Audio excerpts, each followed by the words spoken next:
Tonight, Papua New Guinea is on the brink of political chaos, with two men claiming to be the country's Prime Minister. The Supreme Court has ruled that the Prime Ministership of Peter O'Neill is invalid and returned the top job to a man recently thought to be on his deathbed, Sir Michael Somare. But Mr O'Neill, backed by Parliament, is refusing to go. In a moment, we'll cross to Port Moresby, but first, this report from Tim Palmer. It was late last night in Port Moresby when, to the sound of gunfire, police blocked one of the men claiming to be Prime Minister on his way to see the Governor-General, that Papua New Guinea's constitutional deadlock lurched into national crisis. This still is a tense situation and we are deeply concerned about it. Our concern at this stage is that all parties exercise appropriate restraint and calm. That's what's important, as we don't want to see bloodshed on the streets, given that we did have gunfire last night and some somewhat disturbing incidents.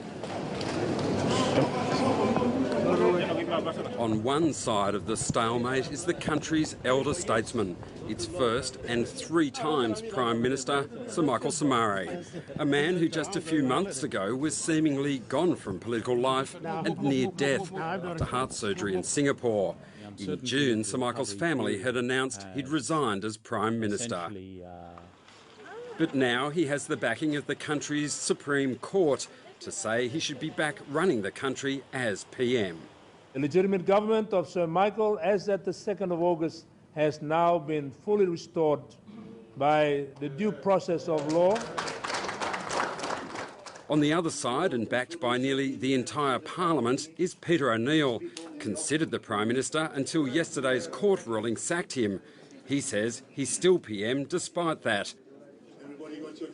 After police forced him back from visiting the Governor-Generals last night, Peter O'Neill took a different and provocative tack today, convening Parliament and taking to the government benches as the Speaker announced that not only was Mr O'Neill still the Prime Minister, but that Sir Michael Somare was, after a recent parliamentary vote, no longer an MP, let alone the PM. The Honourable Parliament have effectively removed the former Prime Minister.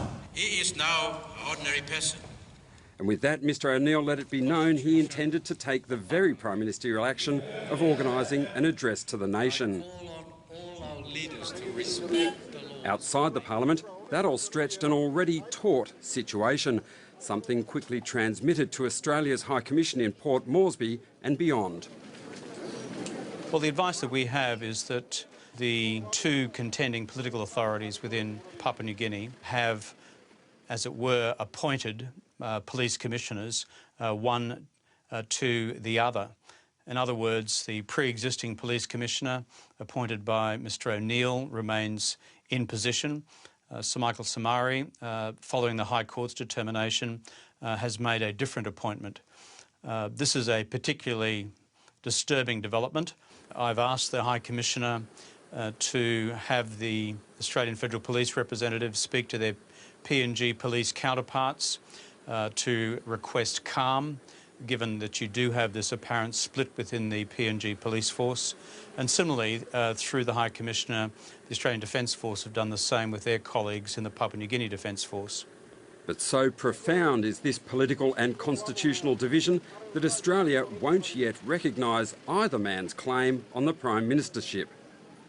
The Australian Government's position is to await the determination of the Governor-General.